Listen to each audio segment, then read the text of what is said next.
Hello everybody, this is local Tico Rohe, back again with another Sorcerer no-hit. This time the full Bitterblack Isle experience. We get to go into the Ward of Regret, Midnight Helix, Pilgrim's Gauntlet, which we skipped last time. Gear is the same as the critical path video. Important notes, Grave Claws are giving us stamina back on killing blows. Adept's hat makes it so that we maintain greater duration on Miasma and Maelstrom casts. They just last longer. I don't think we have a buff on our chest. And then the boots, we have carry capacity, not really useful. We have 3 different weapons. A gold weapon, the Keen Dragon's Wit for silence, the rusted for torpor, and then Sanguine Stalk for damage. If you look at our augments, last time we had the Sanctuary augment, which was a mistake. We have swapped that out for conservation so that we have less stamina costs on casts. That's the only change.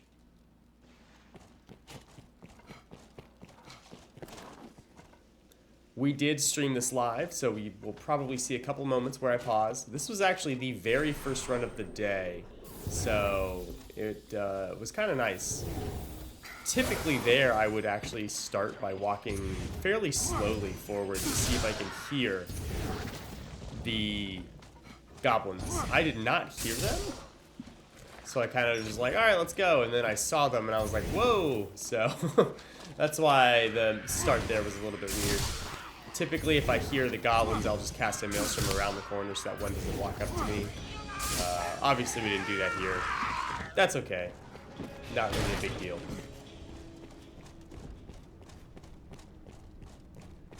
Now here, I want to stay kind of away from the balcony. I don't want anything to see me before I get this Maelstrom cast off, because I need to suck up all 3 of the Goblin Shamans.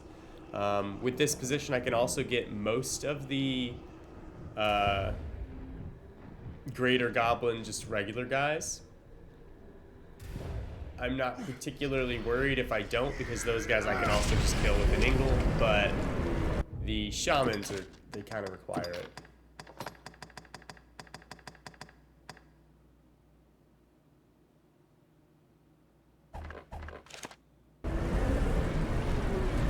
That was me just explaining the change we had made for stream, because I had recorded the first clip that we saw where I showcased it. I had recorded it. I want to say after this run, actually. But it's a separate recording that this is.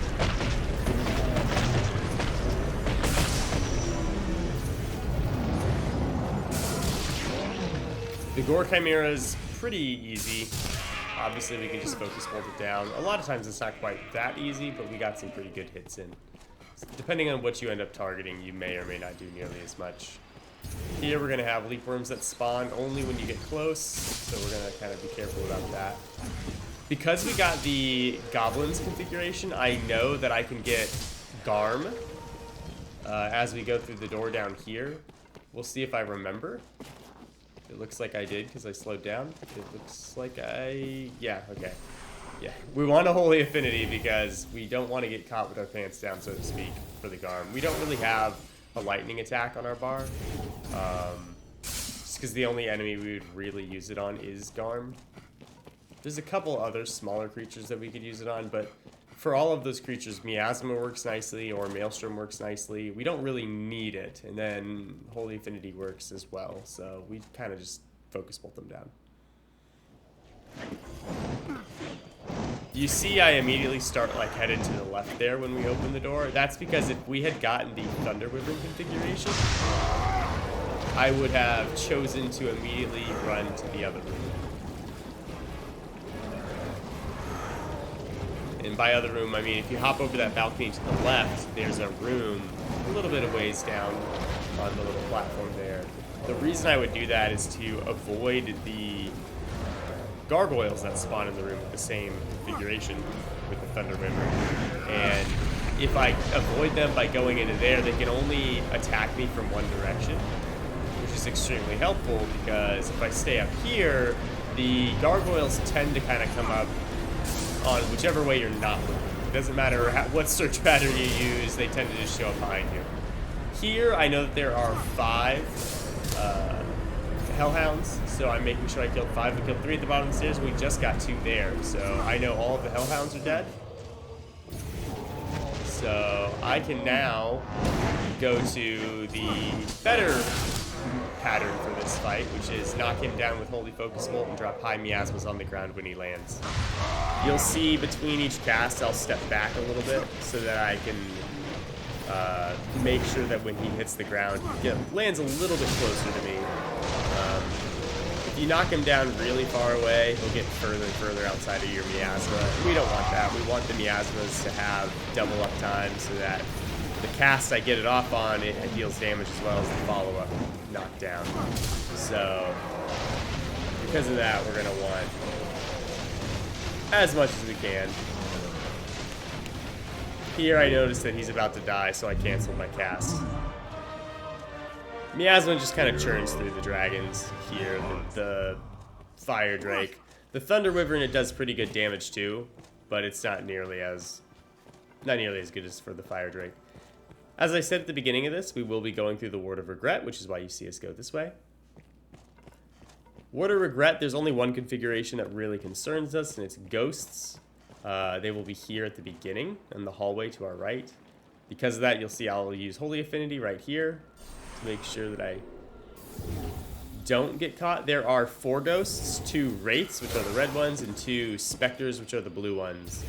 I need to make sure I get all 4 because if not, what'll often happen is one of the Wraiths will like come at me from behind when I get to the end of the hallway.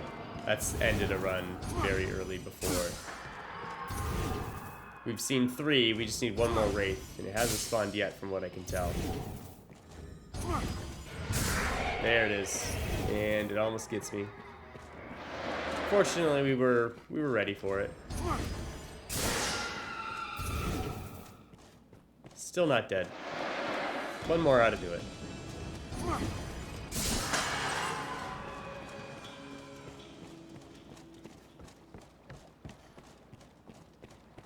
Next we have critters. Spiders in the left, bats in the tunnel. We'll use miasmas to clear both of them. I'm casting high miasma because just radius is a little bit bigger. We can hit more things with 1 cast. We'll clean up with regular magic bolts. And again, miasma for this tunnel. If we don't hit all of the bats, it also lasts long enough so that if we walk into the tunnel, the bats will fly towards us and get hit anyway. Typically, you'll see that it hits them all. Here, I know there's a living armor around the corner, so I'm going to try and deal damage to him without him, like, kind of aggroing. But it becomes difficult because what'll happen is he'll oftentimes either walk away or he'll run towards you and attack. Neither one makes us feel particularly comfortable. If he walks away, obviously we can't do stuff. If he comes at us to attack, it gets awkward because we're afraid he's going to hit us, which for the most part he can't if we really tuck into a corner, but that doesn't make it less nerve-wracking.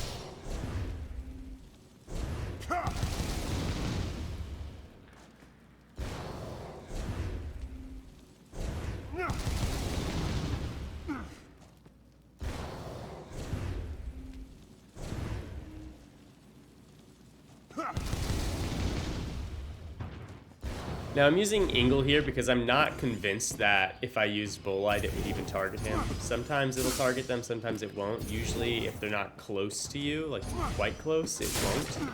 So that's why you see me using Ingle there. I could also use Comestion.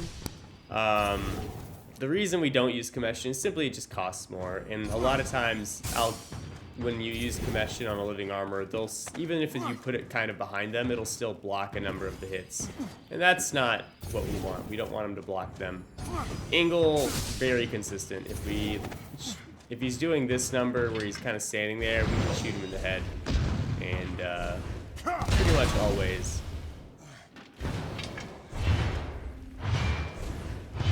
Pretty much always will land a hit. Obviously there we didn't, but it's no longer... We were aiming like center of mass because the way the auto target works.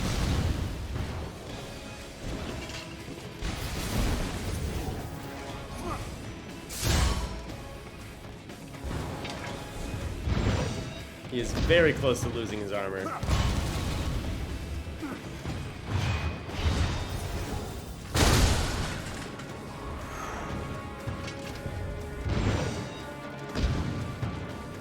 Now that his armor's been rent, we can, I guess, sunder.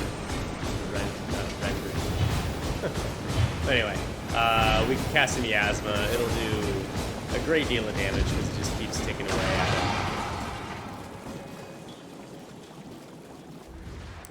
Very simple. We're walking this way because I know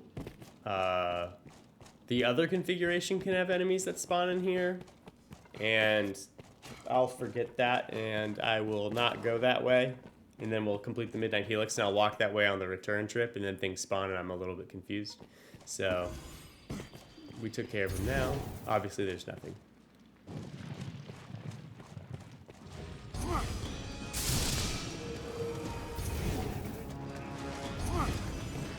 Unfortunately, I don't really have the best setup for dealing with the Banshees.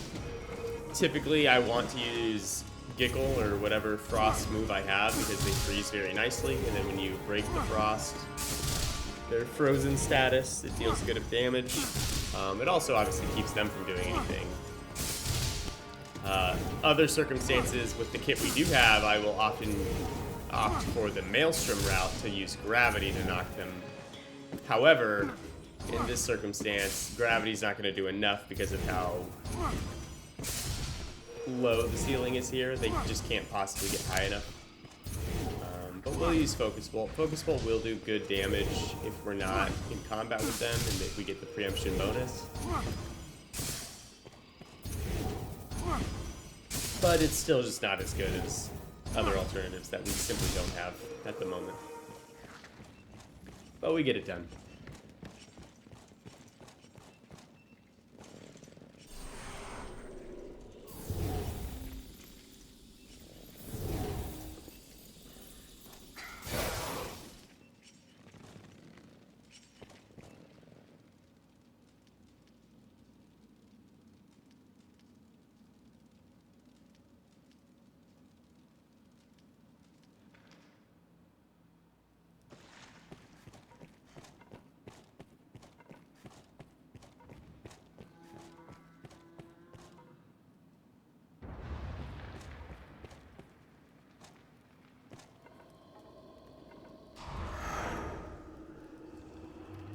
There are two configurations we can have in the Midnight Helix. This one, which has the Prisoner Gore Cyclops as well as Corrupted Pawns.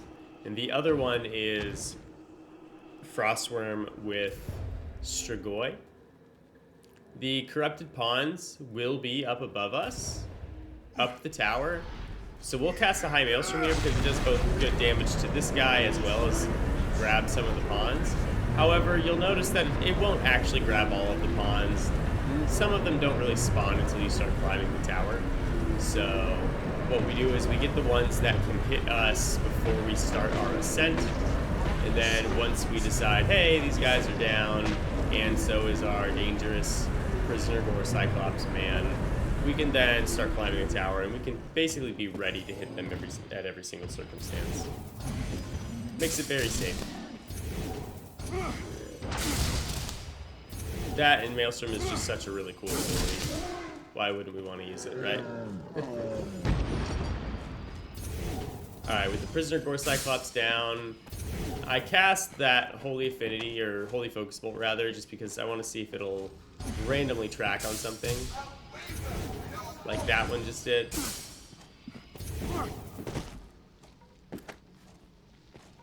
Doing that will keep us alive a good amount, just because we'll get bolts that track towards enemies we weren't even aware of. Here I'm directly underneath that walkway above us. Had we not been right there, I probably would have opted to move to a different location to buff. I probably would have ran down. But knowing that I'm underneath that platform, I'm feeling pretty safe from anything that's going to shoot at me like magic archer, which is what just shot at us, or a strider, or anything else.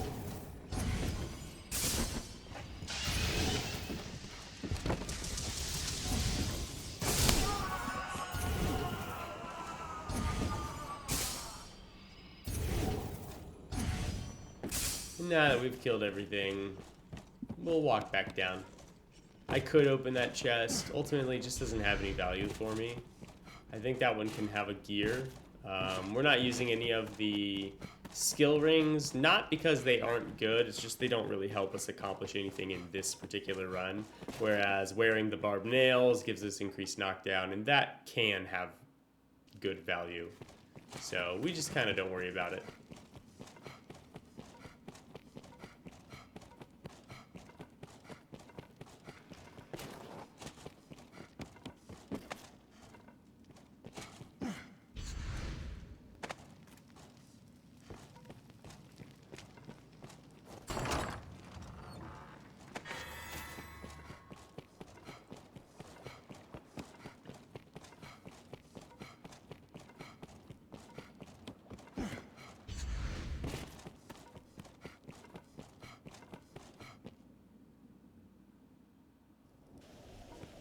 And that's it for the first detour side. We're going to be skipping the Rotunda of Dread above us, as well as the Black Abbey later in the Fortress of Remembrance. They aren't, I don't really consider them part of Bitterblack Isle in a sense of like doing a run, simply because there's nothing that I would ever go into those rooms for on any run, except to do those rooms specifically. And what I mean is, like, the first time you go to Bitterblack Isle, you have to go through Rotunda of Dread and Midnight Helix to get the Void Key, so that you can come into here. We don't have to do that on subsequent run-throughs. However, those rooms still configure randomly and have the same style of, like, you walk through them very linearly. The Rotundas don't really do that. They are literally just there to be arenas, and they are very cool, but they're not part of running the dungeon. They're part of doing the arenas themselves. That's how I view it. So I don't consider them a part of our no-hit run.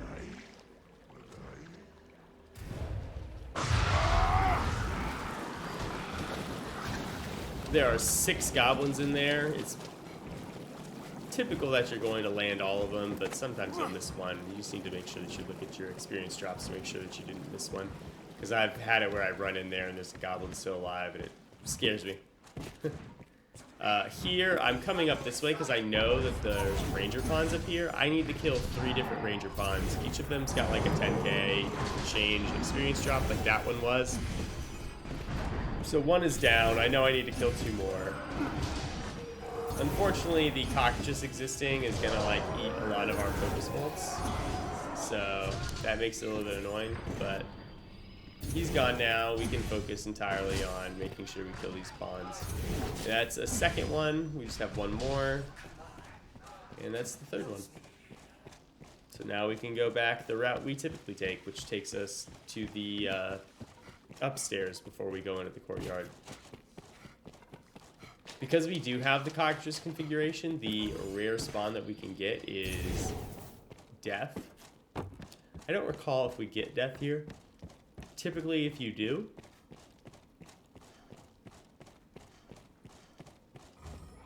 he will tend to spawn in the main courtyard while either right when the cockatrice dies or during the time the cockatrice is still alive. So the fact that we haven't gotten it yet, it's a good sign that we probably won't. But again, it's not necessarily the case. He can still always show up later. And if he does, we're not overly worried. The rest of this configuration is pretty straightforward. There's going to be 2 eliminators up in this room, and then we're just going to have any fighter pawns that we failed to kill in the courtyard before.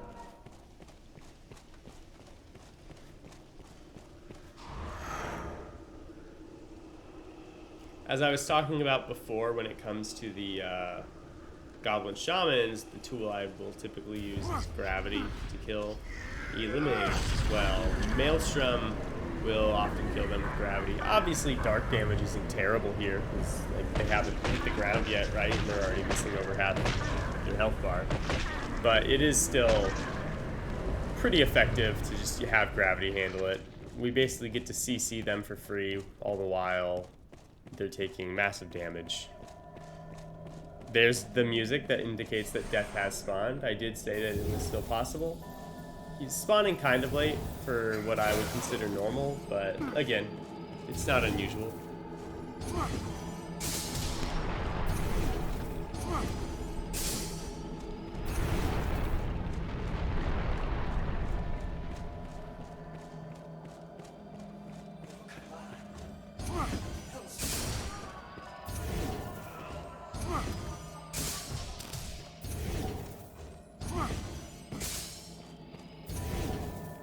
I want to make sure I kill the pawns before I really engage death. Death doesn't really scare me, but dealing with pawns that might walk up behind me while I'm trying to evade death, that can be troublesome. For the most part, regardless of vocation, death doesn't really pose much of a difficulty in a sense of surviving death. The challenge comes in evading death while dealing with other enemies. There, he kind of like teleported out of that room and showed up. That's why that caught me off guard. But you'll see, I'll just drop Miasmas. Miasma really is just the most effective thing because it does do damage over time. Big AoE. I can kind of just drop Miasmas and then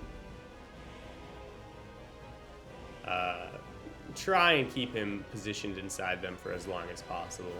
You'll see I'll often like run to the other side of him so that if he backs up, he'll get poisoned still. Things like that. Small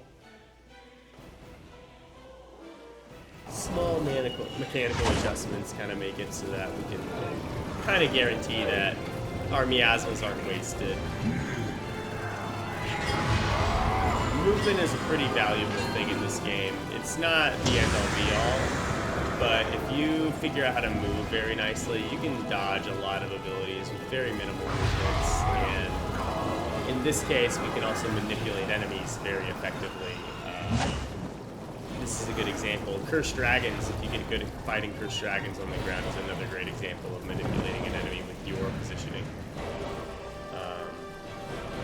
We get to do the same thing with Death, and in this case, we're manipulating him specifically to keep him inside our miasma and not necessarily to do more with regards to evasion. Here we can already hear the Saurian. We're going to cast Maelstrom. The Maelstrom needs to be pretty much anywhere with this configuration, but if we got the undead configuration, we need to make sure that the Maelstrom is close enough to us on the bottom floor so that it goes beyond that little archway that you see across from us. If it gets caught in the ceiling of that archway, it won't kill the poisoned undead because they're just too stout. They won't take enough fall damage from that height. But if we raise the, if we have the Maelstrom outside of that little awning under arch thing, then we get to do much better damage because they'll get a greater effect from gravity. Knowing that we have Saurian, I also know that we're going to have eliminators with Grim Goblins or Greater Goblins, whatever they're called. You'll see I'll cast a High Maelstrom here immediately. A lot of time a Goblin will walk around the corner over here at us. Yep, you just saw him there. If we cast it early enough, he actually gets soaked up into the Maelstrom anyway, so it's kind of not as risky. So long as you've started the animation of releasing the Maelstrom before he kind of walks around, then you're pretty much safe. I want to continue walking that way just because I know I very rarely get all of the goblins that are in this area, and I want to make sure they are all dead before I try and deal with the eliminator that's on the other side. Because having them alive and then trying to cast the extremely long cast that is Maelstrom, it's a recipe for disaster. And we've had it strike enough times to wish to avoid it.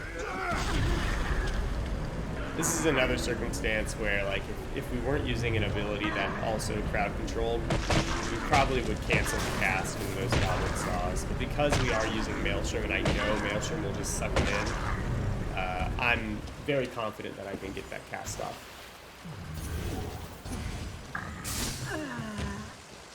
And that's a good example of not having enough vertical space for your Maelstrom to ensure that your enemy dies. If we were in an open area, even if I hadn't done as much damage, with the damage aspect of Maelstrom itself, we still would have killed him with how much damage he takes from gravity. But, you know, it just took a single focus bolt. The Gazer fight, what we want to do is shear off the tentacles because it'll interrupt him, prevent him from casting. What it'll also do is it will push him into the next phase where he will summon his great cannon. We need cannon in order to succeed here, otherwise it becomes far too tedious. On the magic archer runs we did, you'll remember that we sheared off the tentacles and then we just shot the eye a few times because we do so much damage. The issue is we don't have any moves that like quickly will damage the eye like that, nor any moves that will take a little bit longer to one-shot him. So what we have to do is kind of whittle him down and then let him generate his cannon. Like here he's knocked down, we could try hitting him, but realistically there is no like targeting for his eye specifically, so you see those bolts like kind of turn in air. We can end up doing damage, yeah, but it's very persnickety about your positioning and what direction you release focus bolts and things like that. Otherwise, it's simply just won't work.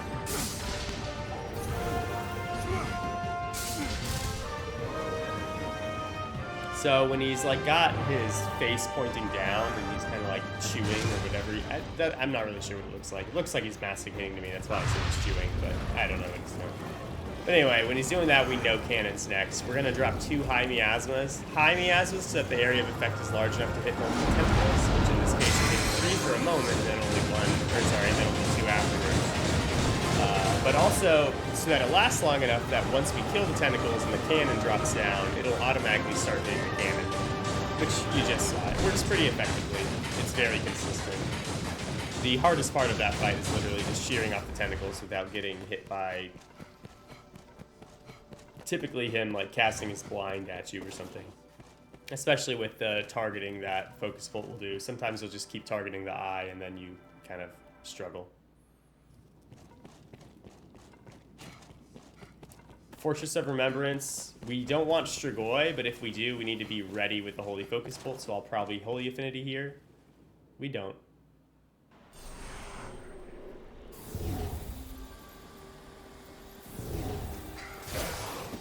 There's the Holy Affinity, obviously. We do not...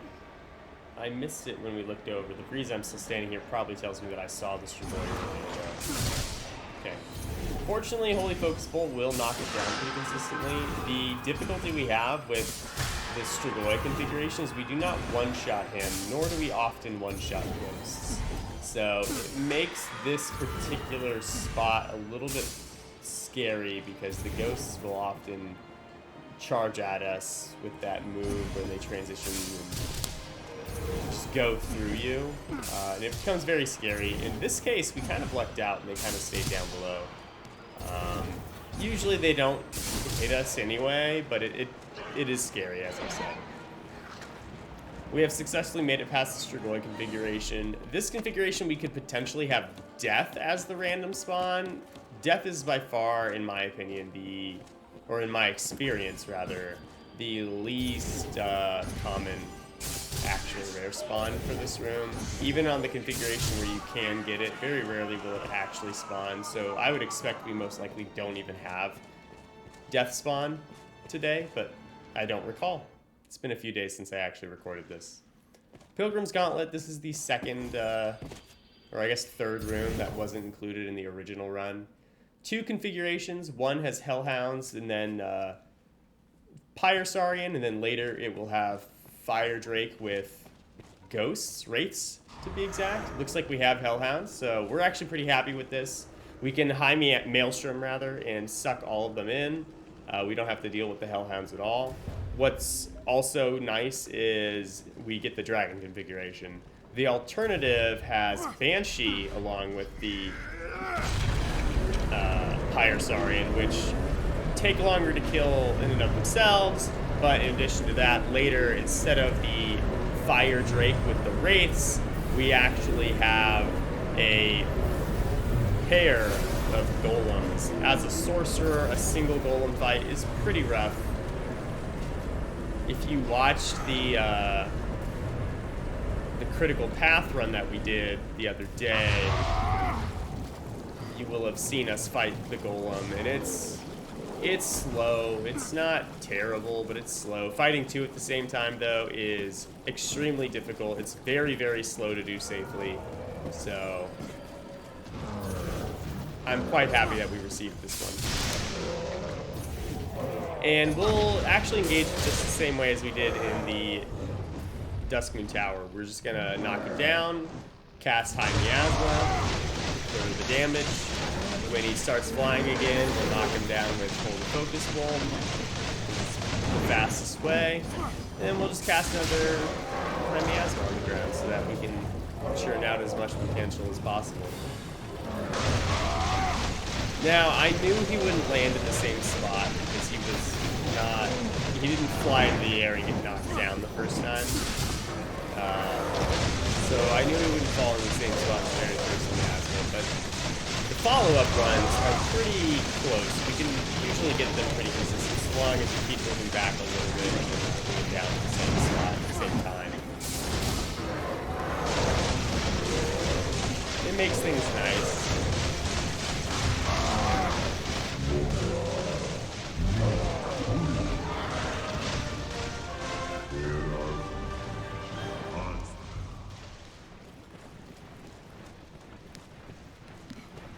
So here I'm going to see if I can get the Wraiths to spawn in by just coasting out there. And I do. Otherwise we have to walk down to the bottom and like poke our head out the door. That's a little bit scarier because they'll float towards the door and sometimes they'll dash towards us. This way we get to just kind of hit them from up here, from the safety of this balcony. I didn't know that would work when I recorded this. It was more of one of those things where I was like, you know what, this should work. Let me try. And I'm very happy I did, because obviously it makes this part a little less nerve-wracking. I don't know that the ghosts have ever successfully hit us in this room, just because usually you can still shoot them from the doorway down below. But they will get close to us. And it's, again, it's one of those nerve-wracking situations we get to just wholly avoid.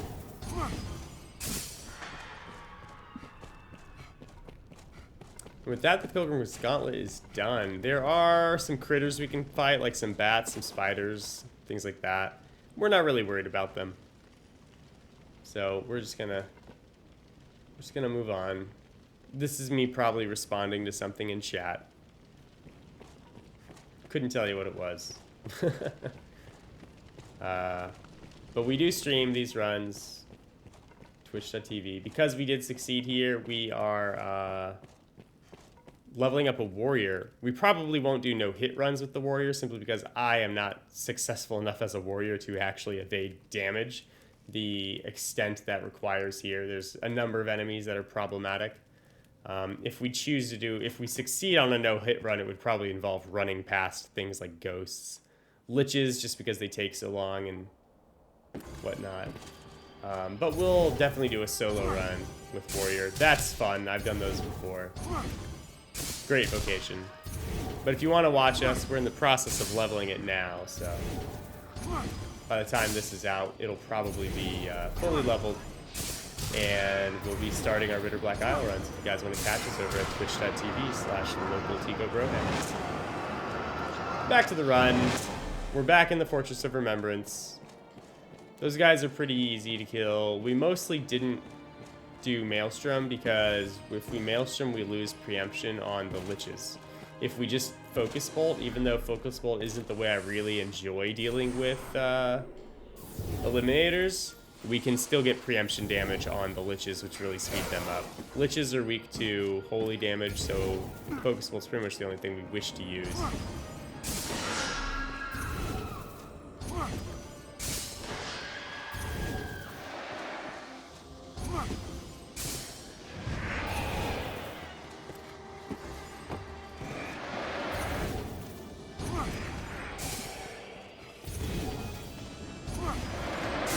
is me panicking because they keep moving.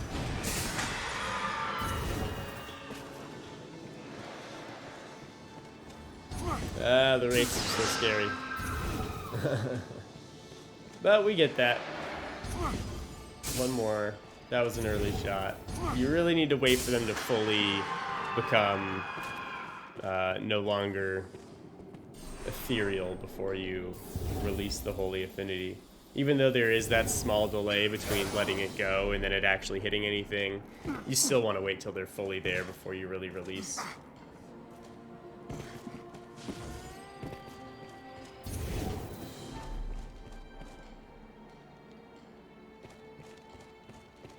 As I said before, death is the rare spawn we can get, so I shouldn't see an Elder Ogre in here.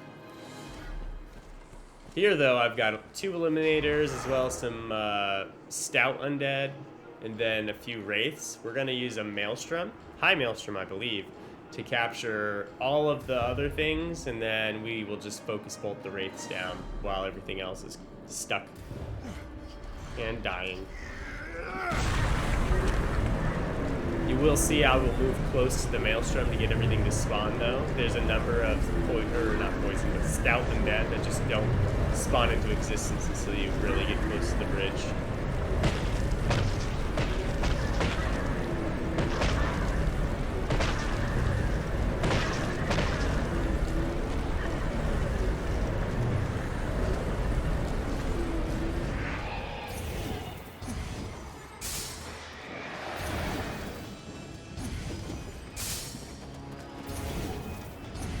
Once again, release too early.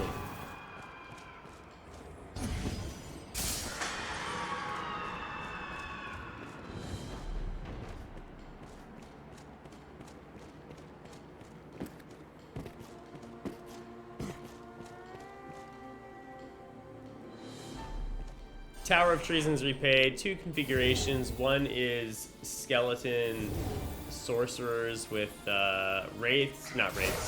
with banshees. The other one is a Strigoi with succubi and a metal golem. Looks like we got this Strigoi with succubi. This configuration I actually prefer. It has its annoyances, mostly with the metal golem, but it's not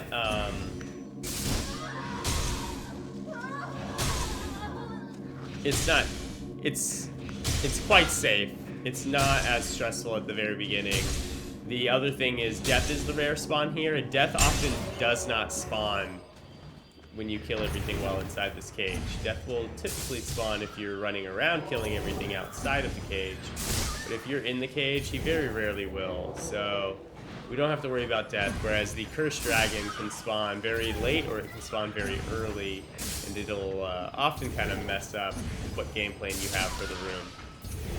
So I prefer this configuration, probably.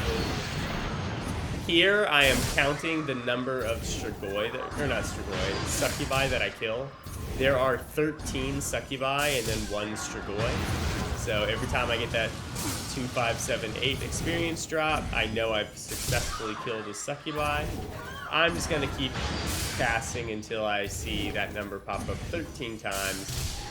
And then that right there was the Strigoi, so I know I've dealt with the Strigoi. But yeah, we'll just keep this pattern up until we've gotten all of the succubi down, and once all the succubi are dead, we'll just move along and hit the medallions. Very easy stuff. During this run, I'm pretty sure, someone asked me why I do not use a Maelstrom to kill all of the flying creatures in this room. So, Maelstrom would be okay. It doesn't do the best damage against a lot of things, but because they're flying, it kind of does knock them down. It wouldn't matter too much. The main reason I don't actually use it, though, is Maelstrom can actually move the location of these metal medallions.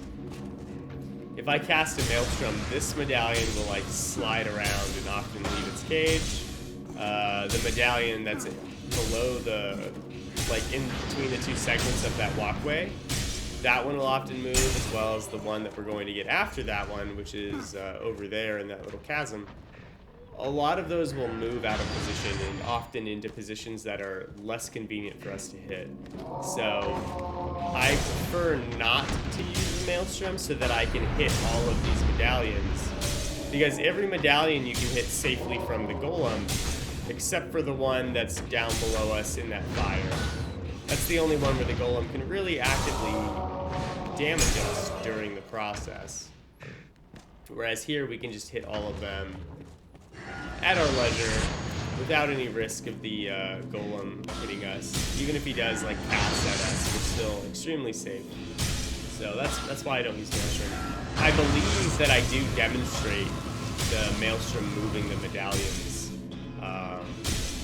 during this run, so that I can kind of illustrate my point. If we do that, I'll make note of it again. But if you're wondering why I wasn't using Maelstrom, that is the reason.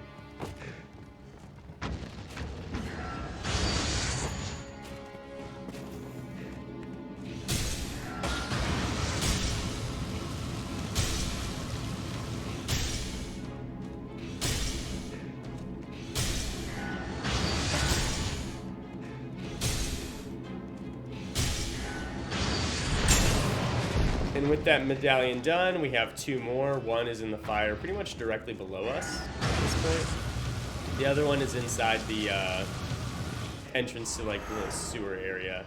So yeah, I'm gonna place a Maelstrom at that sewer area. The medallions don't move very far at a time, so we'll cast this Maelstrom. The medallion will move, but it's not like it's really getting sucked in there super quick, super aggressively. So we do end up casting multiples. This trick is only really valuable if you want to make things extra safe. In this case, I'm trying to illustrate a point, otherwise I wouldn't do this, but I am choosing to go along with it because I can make it a little bit safer by pulling that medallion in front of the cage to that little walkway in the sewer, which means that if the golem gets close to me, I can back up into a very safe location quite conveniently and, you know, avoid trouble.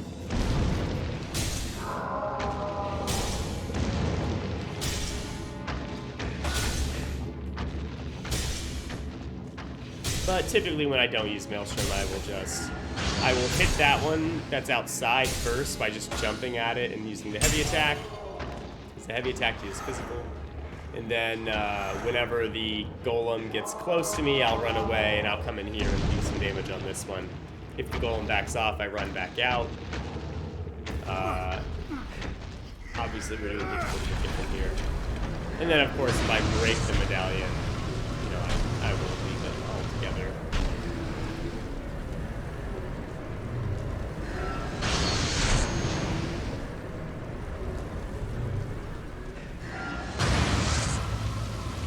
Here, I'm just trying to get the medallion in a slightly better position for me. That way I can deal with it with extreme safety.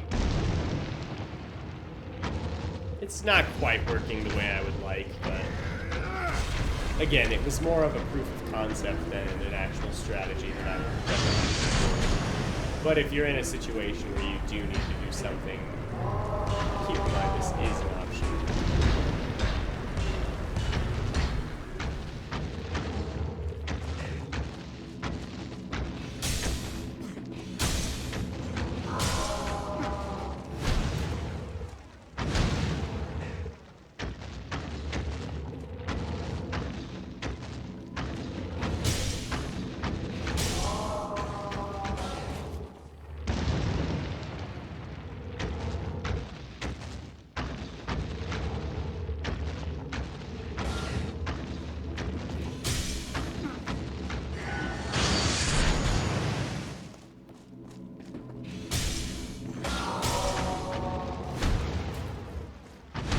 So close.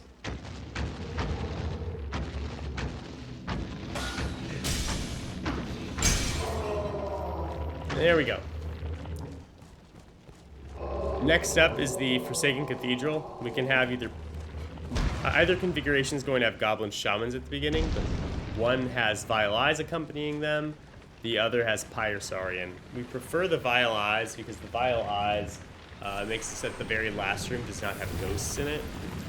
Realistically, neither configuration is particularly dangerous for us, because we can handle both, but it just makes it a little less nerve-wracking if we have the Vile Eyes. And it looks like we have Pyrosaurian. If we had Vile Eyes, we would not have killed one, because the Vile Eyes don't become vulnerable until they begin casting something at you. Knowing that I just shot a focus bolt and it killed something, I can immediately conclude that it wasn't a Vile Eye, which means it had to have been a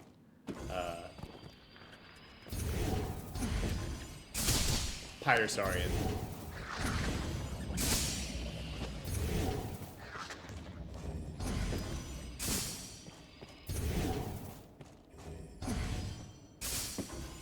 Here I'm just trying to get rid of the rats. There's nothing worse than getting like a rat that comes behind you and bites your ankle while you're not aware that it survived everything, only to ruin your run.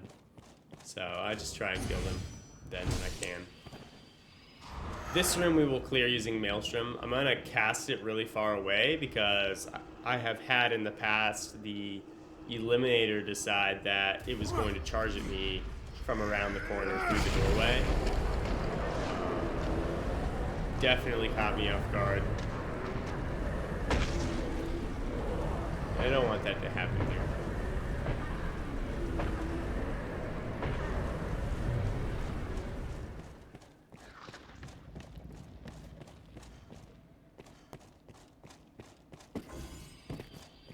As I said before, we had the Saurian, which means we're going to have ghosts here, the Wraiths specifically. They're going to be accompanied with giant Geosaurian. Ooh, I forgot about this guy. We can have the Elder Ogre spawn down here.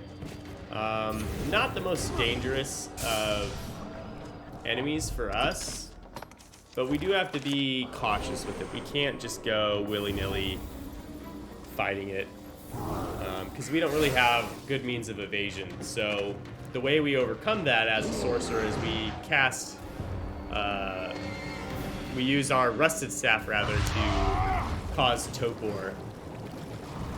And then while it's slowed, we get to do damage. While it's slowed, we also have plenty of room to react to whatever attack it may choose to do.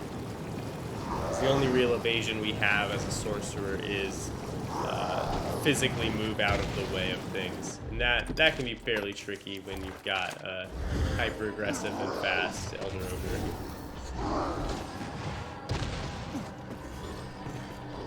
That was not a stagger, that was me walking to the edge.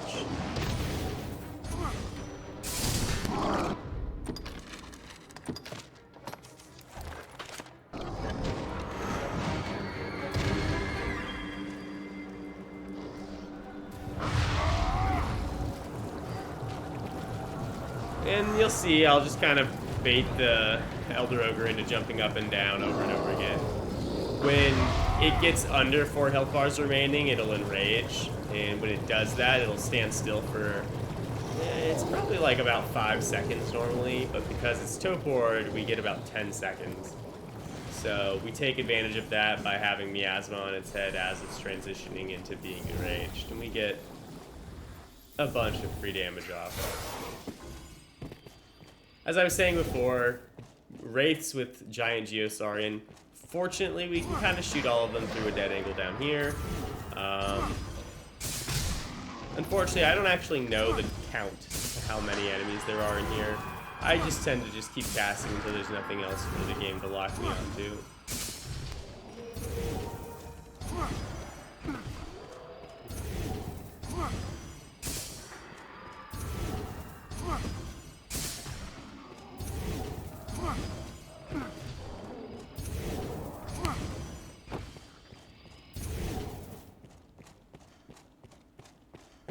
Alright, and now that the room's cleared, we can focus on Dark Bishop.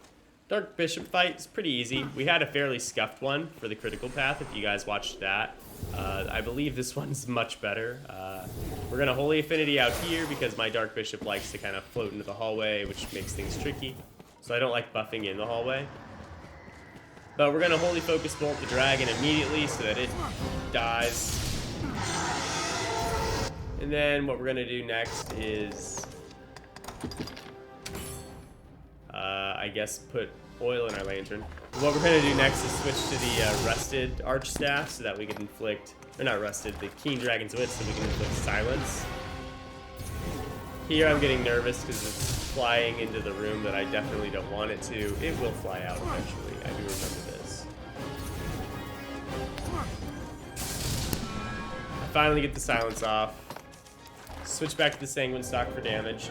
This is why we don't use Caged Fury. If anyone's wondering why we don't have Caged Fury instead of Sanguine Stalk, we don't have Caged Fury because if we need to switch staffs to apply a debilitation, we have to then restack Caged Fury, and it just feels really, really bad. So I tend to just not use it. Although we did use it for leveling up. Anyway, the Bishop itself is weak to Dark, whereas the Dragon is weak to Holy. That's why we buffed our staff with Holy, but we're casting Dark spells. Maelstrom does decent damage. Miasma does great damage.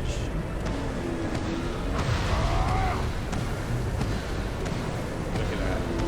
Tasty.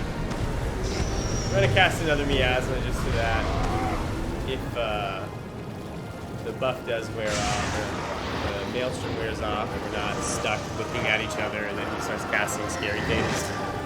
We just cast extra Maelstroms to make sure that he dies. He does. Pretty easy. Pretty clean. That was everything that the previous fight wasn't in terms of the last Dark Bishop fight we showcased.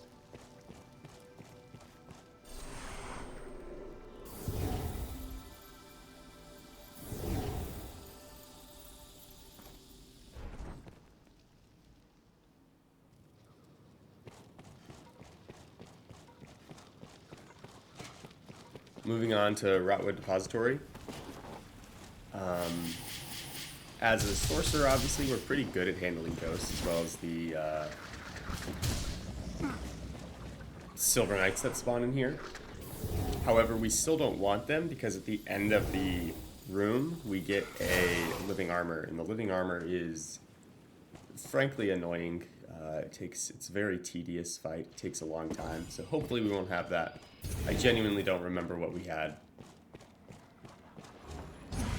Hearing that skeleton reanimate, I know I got ghosts as well as living armor. I'm going to start by trying to clear the ghosts out because the ghosts are the only things that are likely to hit us. If I accomplish killing all of the ghosts before the living armor really start moving towards me, then I'm happy. It usually will happen.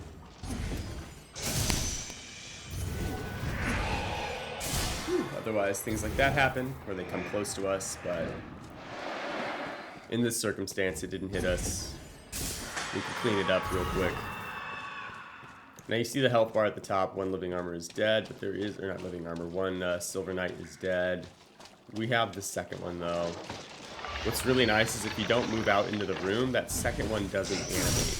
So we can kind of just hang out, stay down, wait until the first one's dead, and then roll out so that we don't have to deal with both of them. Because fighting both of them at the same time usually isn't a problem, but sometimes they can heal each other. We have a few snakes we're trying to get rid of here. That's why you see us casting that Miasma. There's like 2 snakes that are in that haystack, and then one up top there.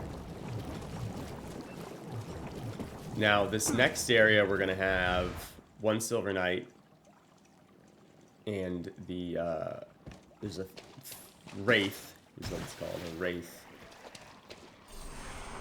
So I want to be prepped. If I remember correctly, there's a pair of Vile Eyes, or 3 Vile Eyes as well, rather. Not a pair, but 3 of them. I'm sitting over here because I know it's going to come to me. I don't want to take any chances. If it comes to me, it's a lot easier. I'm going to try and, like, cast it and move forward. The Wraith only spawns at a certain point. Sometimes that can happen, where you cast it and then move forward. It spawns into existence as your Holy Focus Bolt shooting forward, and it'll get it with, like, additional preemption damage, and you just one-shot it. Here I'm dropping the Miasma so that when the bones reanimate for the Silver Knight, they take a little bit of damage. It doesn't really cost me anything extra, and it's if he starts casting anything, it just churns away a lot of extra damage on him. Now this is the part I was talking about that we didn't really want living armor.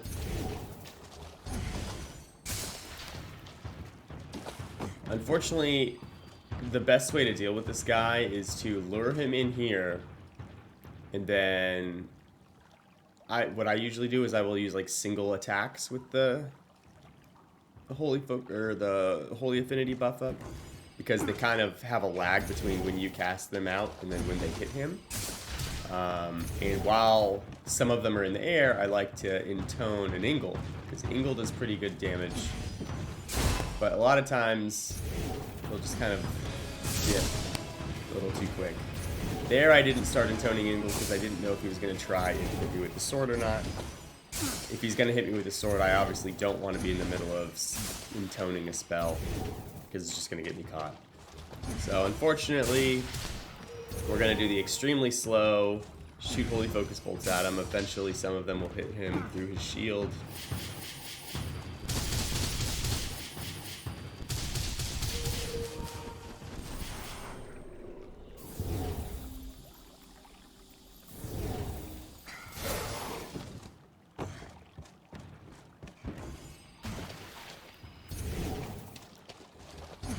You might be wondering why I'm not using something like Bolide. Bolide would be very good.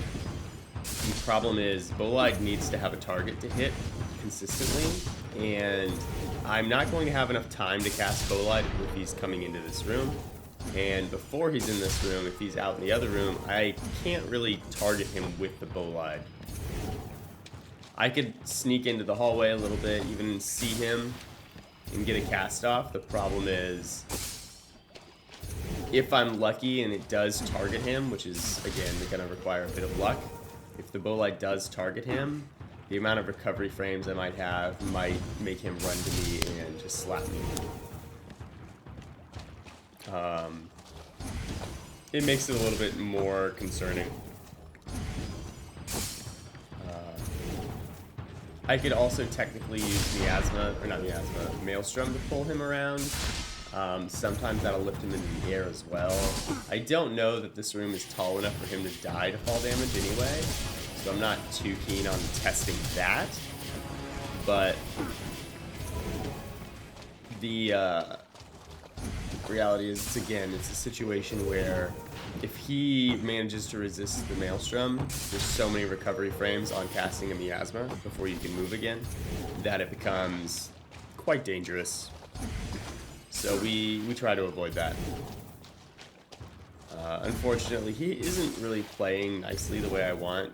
A lot of times he'll actually come in here and you can shoot him with the Focus Bolt so you can prep an Ingle. Ingle's really the way to go. Ingle will do splash damage when you hit him in the back. And it'll actually rend his armor pretty effectively. I want to say at like our damage level, it's like 30-40% of a health bar with one full high Ingle, which is pretty good considering we only have to get through 4.5 in order to break his armor and then use whatever we want. Because at that point we could use Miasma, we could use Maelstrom, we can use just the Holy Focus Bolts and they'll do great damage. But unfortunately we have this very slow, and if I was playing a little bit better, what I would be doing is I would be hanging out a little bit more so forward after getting his aggro, like kind of where I was just standing at the top of that ramp so that he comes further into the room. That way he's a little bit more enticed and he stays in the room for as long as he just did. What I probably should have done there, once I saw that he came up, I should have jumped over the edge and started immediately intoning a Ingle. That way I could get one off as he's leaving, but it's okay. It doesn't matter anymore. He's lost his armor, so he's gonna start wearing down much faster now. Like, look at that.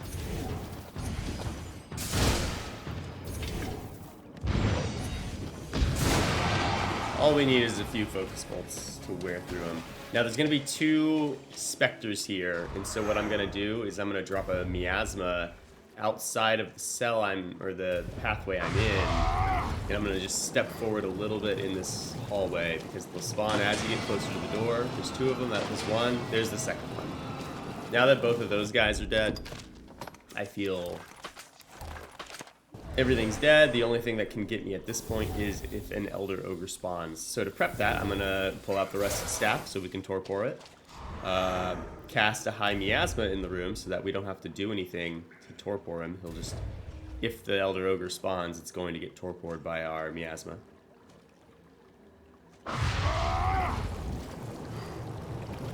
When you switch staves, your buff goes away. So I just need to make sure that I keep that staff for as long as I want him in that. The reason we canceled changing our staff there is because even with the Rusted Staff at our level, because it's Gold Forge, it actually does pretty good damage to the Elder Ogre. So we can just keep using this staff and ensure that it stays torpored while dealing pretty good damage. Like, I'm not disappointed in that amount of damage output at all. Obviously, if we were using Sanguine Stalk, it would be higher damage. But, again, we're at a situation where having that extra damage isn't really going to change things immensely. I just did a light miasma because I wasn't sure if he would get up and get out of the cast. Realistically, I should have casted a high miasma because it's torpored. I should have plenty of time. While it's standing up. Also, when you cast high miasma, there's a few different properties about miasma that happens between regular and high. High has a longer duration that it stays on the ground. It has a wider radius, and it has a faster ticking speed. So if you are standing in a high, if the enemy is getting hit by a miasma, it ticks like maybe once a second or maybe twice a second. I don't know. Twice every second and a half is probably closer to accurate. I haven't done the math. I don't really care. It doesn't matter. I'm going to use the spell regardless of how it works. But regular miasma, or sorry, but high miasma is like 2.5 times a second or something like that. So you see like how much faster it ticks with just one high miasma versus when we just cast a regular miasma for here. So when you can get a high miasma off, it's often worth it. The only reason I will use a regular miasma is if I think an enemy's going to move out of it before I get more than a couple ticks off, because it's just gonna, you know, it's just like already about to move. And if I cast a high miasma, we're only going to get it for even less time, so it's not worth it. Or if an enemy's already got like damage on it, and I think a regular miasma would kill it, I don't really need to worry about the long cast time and the everything else about casting high miasma versus regular. So I'll just cast a regular. Cast time, stamina, all that stuff. They all factor in, right? That was me trying to jump over that because I didn't want to get staggered by its corpse. I don't remember whether its corpse even can stagger you, but I know some of them do, some of them don't. I didn't want to get into a situation where I get staggered by the corpse that's I've killed, and that kills our run. So I was trying to see if I could jump over that, but we couldn't. That's okay. Forgotten Hall. A couple configurations, all of them want us to have Holy at the start, so prepping Holy Affinity before going through here is ideal, because again, every single configuration we can get is either going to have Liches, which are going to be weak to Holy, or it's going to have Gold and Silver Knights, which are weak to Holy.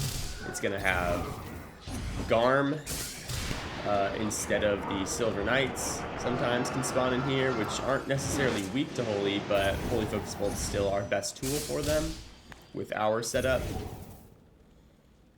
There are 5 Hellhounds here. I know I've killed 1, so I need to... That's why you saw me like a little bit hesitant about moving forward. That was a little bit close. We've killed 3, 1 behind us, and then 1 in front of us as well. Maybe we only put 2. This should be the last one right here. There we go.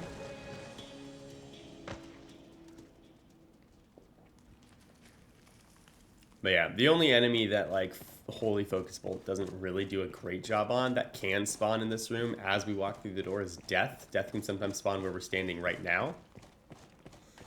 Holy Focus Bolt's not very good against Death. Miasma kind of does better DPS. However, when we first walk into the room, Death doesn't know where we are, so we get preemption bonus damage. That's pretty much the only time that Holy Focus Bolt is effective, because it'll knock him down, we can do a lot of extra damage. So even then, like Holy Affinity being prepped and ready to go before walking out there is still absolutely the play. So this is one of those rooms where our setup and our execution do not vary depending on what we walk into. We just have to execute the rest of the room slightly differently. So it took me a long time to figure out how I wanted to handle this configuration. The issues are, with this configuration, there's Hellhounds and Sorcerer Corrupted Pawns. Both of them make being up top scary.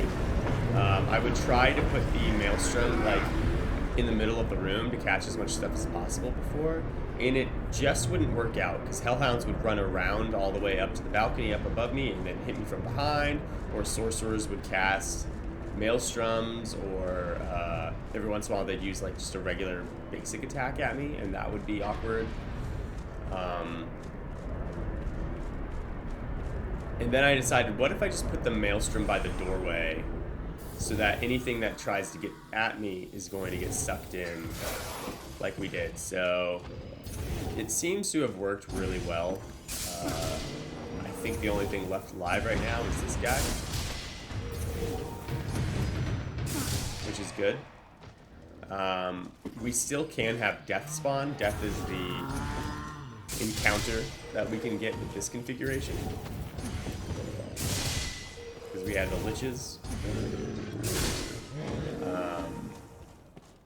It's just very convenient. There's also a Strigoi that spawns in this configuration. Oftentimes he is not caught in the Miasma, so we'll probably see him down by the doorway as we're leaving. I don't actually remember that, but that's just what happens most of the time.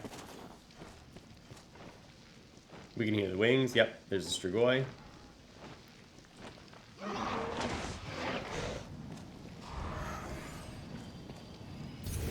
While not the best damage, Holy Focus Bolt to the Strigoi, it does do okay damage, but more importantly, it often knocks it down on the ground.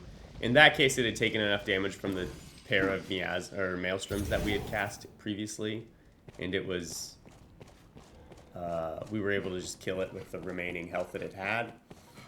But, you know, usually it doesn't actually one-shot Strigoi, especially an aware Strigoi. But again, it does knock it down pretty consistently. Here I'm just casting regular Miasma. We only need like 1 or 2 ticks to kill anything. So we're not really worried about how long it takes. I'm just worried about how quickly I can get the cast off for the second one, and then the first one I just need it to last long enough for me to run past, which is, it does plenty of damage and takes plenty of time. So we're good.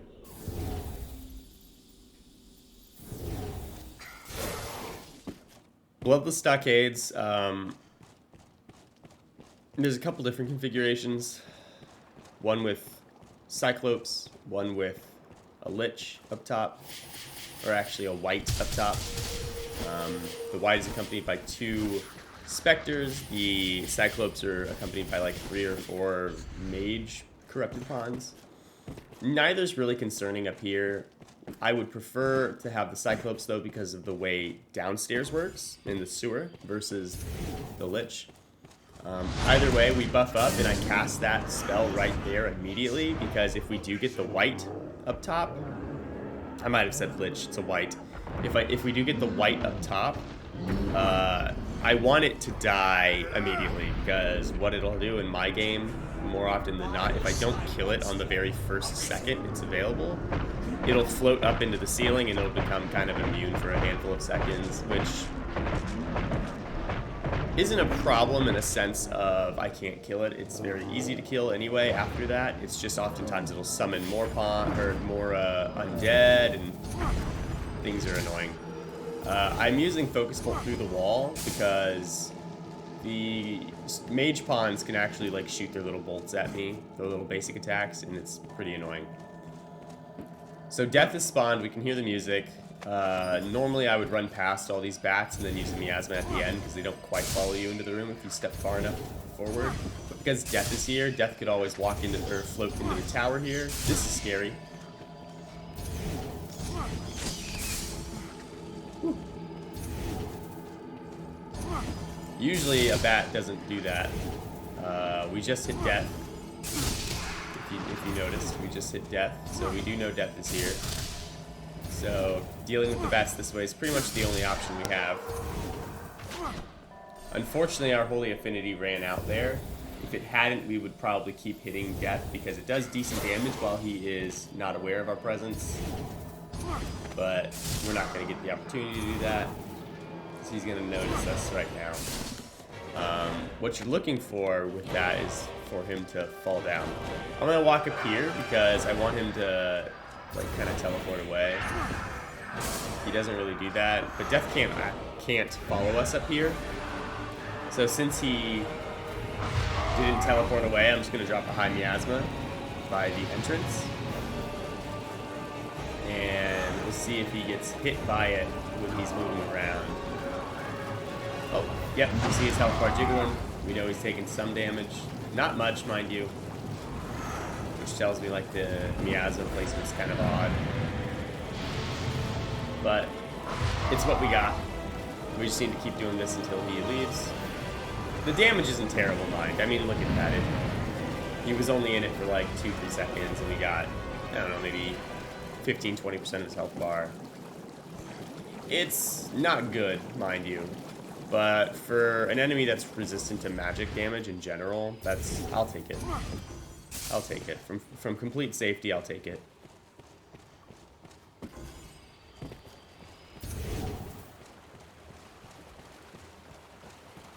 So because we did get the Cyclops up top, we have we have Gore Cyclops up here. They drop Macabre eyes, that's what made me think that. There's also 2 Vile Eyes on either side. So what we're going to do is we're going to dump a Maelstrom on one of them. I usually go for the one on the left over here as my first one. We don't need a high Maelstrom, just a regular one should suffice. But it won't hit the Vile Eyes, because the Vile Eyes are immune to damage unless they're casting at you. So once we cast the Maelstrom and we get control of our character again, we'll move forward so that we can take care of the Vile Eyes. If we don't take care of the Vile Eyes, then what often happens is if we move over to try and cast a high Maelstrom on the one over here, the Vile Eyes will come up behind us and hit us, and it becomes awkward. Or interrupt our cast and make us change our focus to them, which also kind of sucks. Especially since a lot of times if they come over here and start casting and we start retaliating, the Gore Cyclops on this side will hear us, and then it'll ruin our setup of being able to cast Maelstrom in the first place. Because he's aware, he'll move towards us. Maelstrom takes too long to get the cast off, so he'll just kind of interrupt our cast, either by throwing rocks or like actually walking at us. Either way, we can't stand still for it, so we end up having to either use Miasmas or Holy Focus Bolts, both of which I don't really want to do. I like being able to cast Miasma and delete something. It's a great power fantasy the Sorcerer has in this game. Very much enjoyable. So yeah. Here, Holy Affinity is what we're going to prep before we go into the Spire of Scant Mercy. Not because of the damage it can do, but because of the utility it offers. Holy Focus Bolt is going to knock down the Fire Drakes, which we have 2 of them. It'll knock them down with 1 hit. But if we had Blue Frostworms, switching to our Golden Staff, the Keen Dragon's Wit, it makes it much easier to silence them. Sometimes it'll only take 1 if we hit the heart enough or the wings enough with it. If we hit the body, sometimes it'll take a couple more than that. But for the most part, we can take care of these dragons pretty easy. The hardest part of this room as a sorcerer is manipulating the dragons at the beginning so that when they are knocked down, they land in places that are convenient to you. Right now, I think they're in a good spot. So I'm going to go ahead and start using... I'm going to stand in the same spot because I don't want them to move. I don't want them to change where they land. I'm going to start just casting Miasma Holy Cloud. Holy Affinity is used while they're in the air. Holy Focus Bolt, rather, while they're in the air, because I could cast a Miasma to knock them down, and it would persist long enough to knock each dragon down twice. And that's brilliant. The problem is they only take like 2 or 3 ticks of Miasma from the one in the sky. And that's just kind of a stamina waste when I can just cast 1 Holy Affinity and knock down the dragons like 8 times a piece.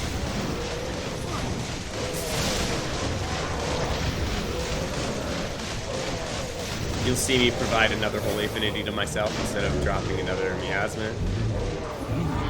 That's because if I lose the Holy Affinity buff, it becomes a little bit awkward and I can't knock down the dragon as consistently. You can still knock the dragon down usually pretty good with just a regular Focus Bolt without the Holy Affinity. But it's not as guaranteed, because sometimes you'll just hit the dragon in a weird spot and it doesn't bother so much. I didn't need to cast that last Miasma. We could see that this was about to tick down. It's kind of a waste of stamina. Unfortunately, we have damn near full stamina anyway, so it didn't really matter. But that's okay. But yeah, pretty easy fight for us. You see me roll around the kind of outside of the arena before cutting through the middle. That's just in case the Cursed Dragon does spawn. It'll spawn and drop right on top of us by the stairs. Kind of like once you enter the bottom of the stairs, if you cut straight across towards the door, it's going to land right on top of you if it does spawn in. I don't want that to happen, because if it lands on top of me, I'll take damage. It'll also hit me. That's a hit. That's a dead run. Feels bad. Fallen City. We got the safer configuration. It's probably the less fun configuration, frankly. A little bit more tedious, but again, it's the safer configuration for Sorcerer. We just stand up there until that dragon roosts, because it'll roost inside that courtyard, and we can pretty much have free reign until we want to fight him. Living Armor. We're just going to use untargeted magic balls, little Holy Affinity shots like this. Bolide when our stamina is full. Just so that we're not wasting stamina, I guess.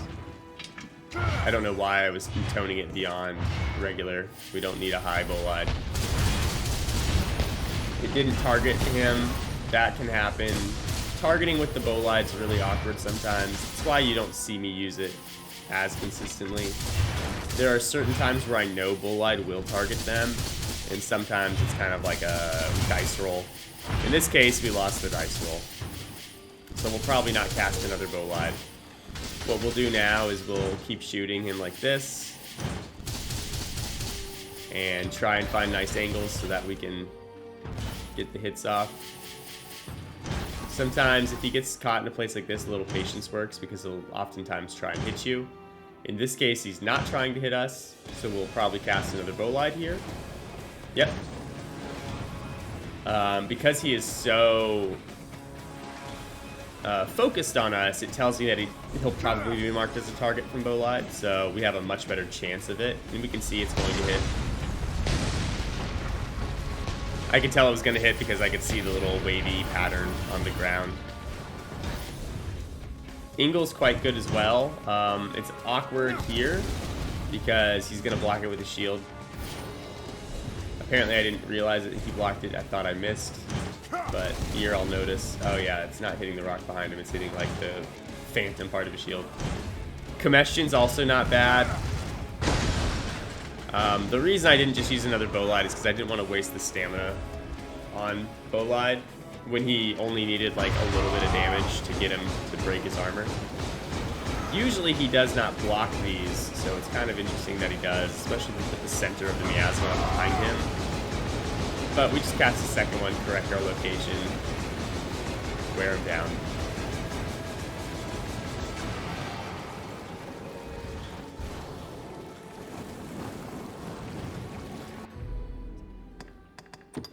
This is us seeing like how cool of a screenshot we can get. Because I was thinking about using this for the thumbnail. I decide that the particle effects just don't do it for me. Not right there, at least.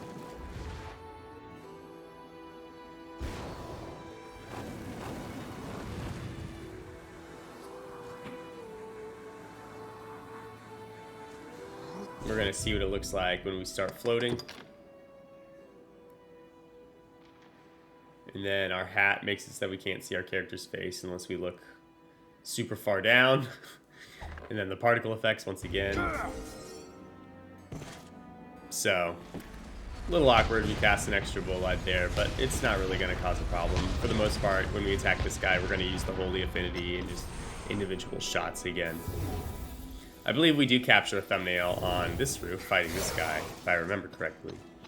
But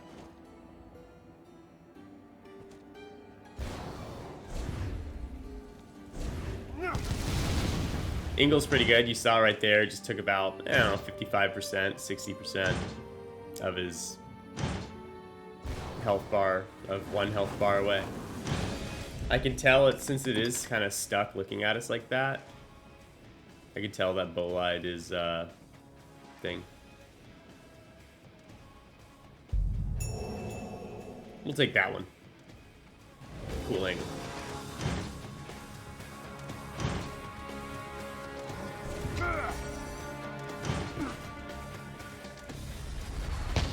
I didn't notice that before. I just saw that notification at the bottom right showing that Steam took a screenshot. I didn't know it did that.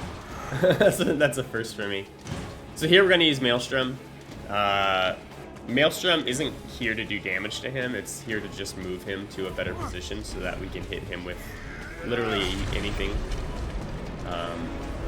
Occasionally it will pick up a living armor and launch him into the air, and then he'll fall and take fall damage, which will instantly kill him. That's not our purpose here. That's kind of like a nice bonus, if that's what happens. It does save a lot of time, but that's not my primary focus of casting Maelstrom there. We just wanted to move him, so now I can hit him like this. Obviously quite convenient.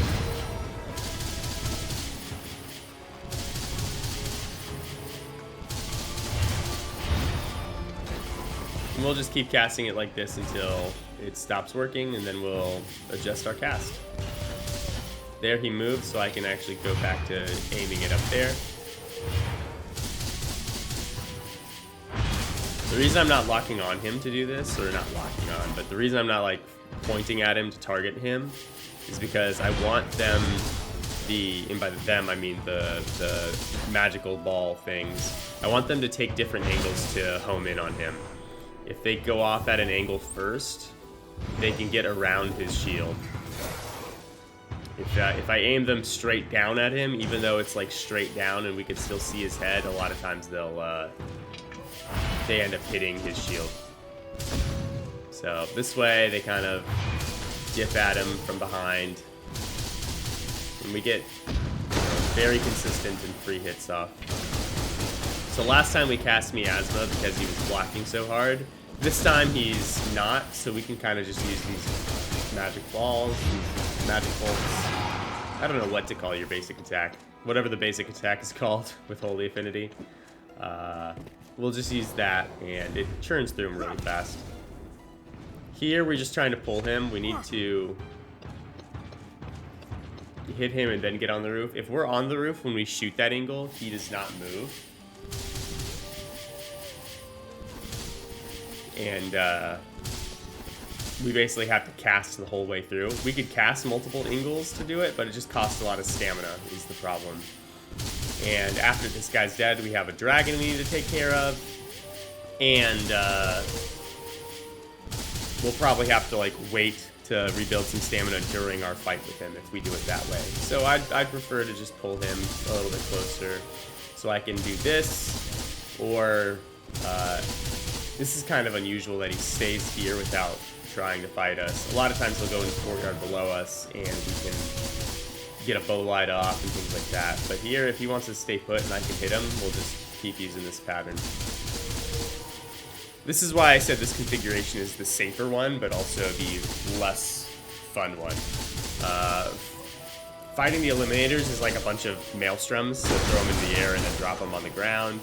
And then for the last 3 living armors, we usually gather all 3 of them together and then like lure them to the edge of one of the buildings, and then we use like Maelstrom to put them together, and then Bolide to hit multiples of them at the same time with each Bolide meteor.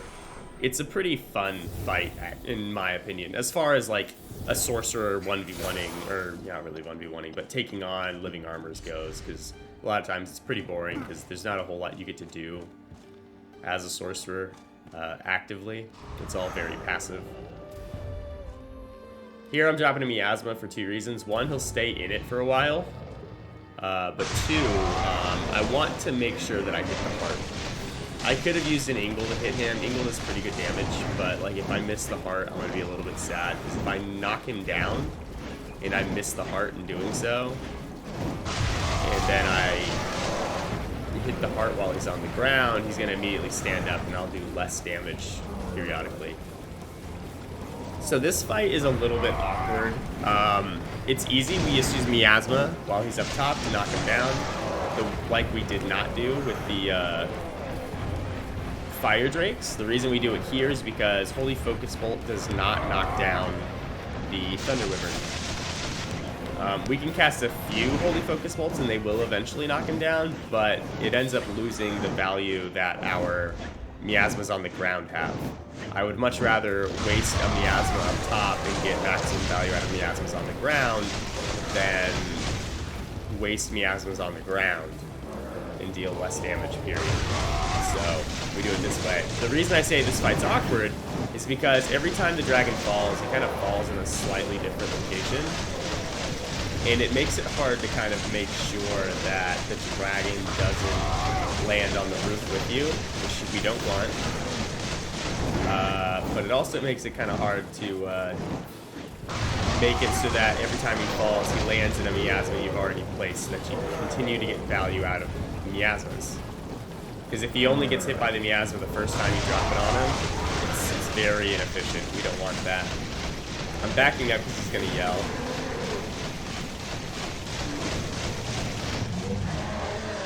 I don't want to get hit by the shout, even though it wouldn't do any damage or stagger me, because I have stability augment on and it doesn't do damage anyway. It does have a silence or skill, I think it's skill stifling actually. It does have a skill stifling effect on it, and I don't want that.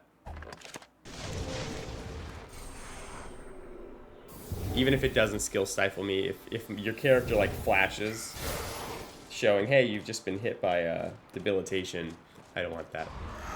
So here, I think we need to move forward just a little bit. That's probably a good spot, actually. Okay, there we go. But here we're just going to Maelstrom. Single Maelstrom. Picks up all 3. Drops them. It's really efficient.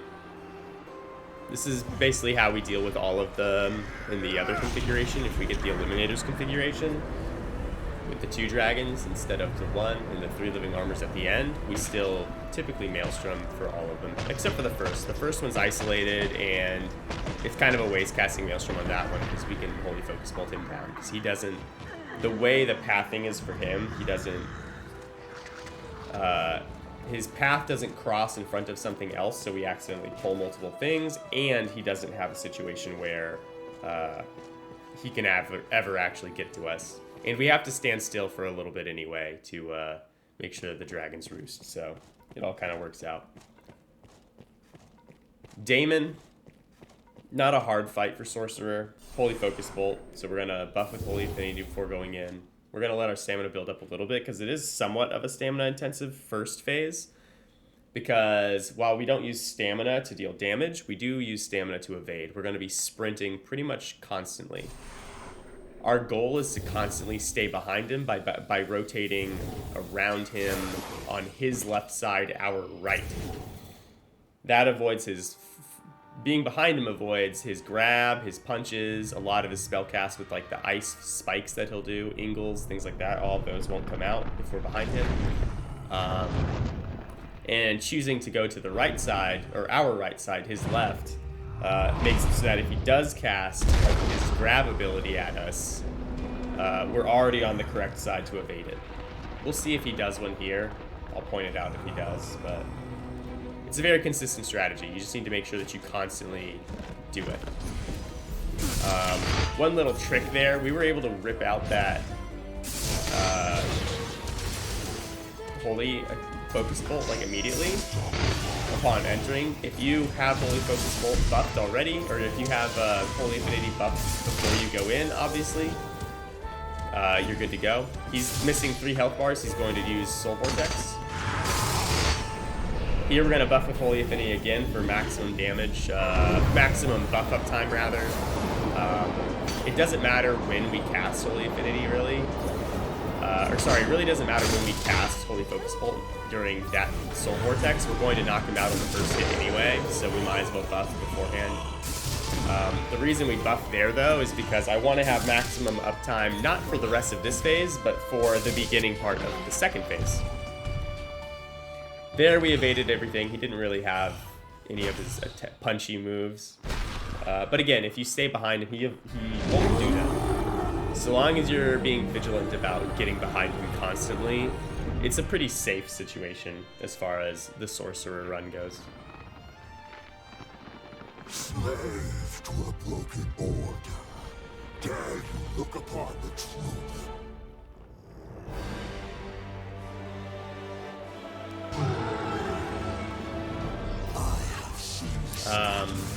What I was saying at the beginning of the first phase is if you have Holy Affinity before going through the door, obviously you'll keep the buff going through the door. But what's also cool is if you have a fully charged Focus Bolt attack ready, you can actually have the Focus Bolt fully charged and go through the door. If it's partially charged, you'll have to do the full charge again after the cutscene when you walk through the door. But if it's fully charged, you can actually cast it. It's kind of a cool extra tidbit. It's not necessary because we're going to sprint behind him anyway, and by the time we actually make it behind him, it'll be ready. Here, this breath attack, if you stand in front of him, you want to stand fairly close, but if you stand in front of him, he always aims at you and then picks a side, either left or right. So you can actually stand in front of him, and then so long as you're ready to move by the time he is, you have plenty of time to actually evade that attack. If you pick like left or right side though, and he chooses the same side you're going to, that's when you have a bad day and get hit by that attack.